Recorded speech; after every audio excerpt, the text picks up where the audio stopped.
Asker vətən əmanəti, yurd əmanəti. Asker ocaq əmanəti, od əmanəti.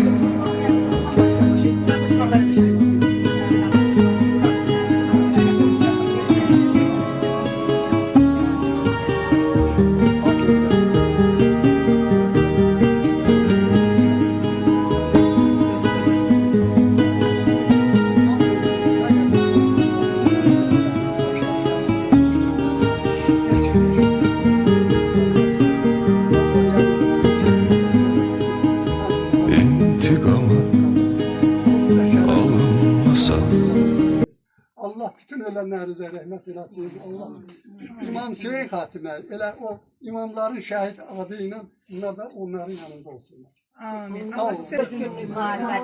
Allah ruhu şad olsun. Biz onsuz da şəhidlərimizi tanıyırıq, sonra tanıdırıq. Mesela əskər şəhidimizi tanıyırıq biz. Neçə ildir bacılarıdır, xalası kızı var, Sara var, Aysa var. O elə bizim vətənsevənlər İctimai Birliyinin üzvüdür, bacılar da. Yəni biz onun vasitəsilə əskəri tanıdırıq, ona görə tanıyırıq deyə artıq yəni onu tanıda bilirik. İnşallah siz mən indi deməli birinci şəhidlərimizdən söhbət düşmüşkən, yəni burada xeyli şəhidlərimiz var. Ümumiyyətlə vətənimizin, elimizin, obamızın saysız hesabsız şəhidləri var. Birinci növbədə onlara salam olsun. Şəhid əmanətlərinə, şəhid ailələrinə salam olsun. Biz də bax bu dediyiniz çox sağ olun ki, bizə bu cürünə qiymət verdiniz.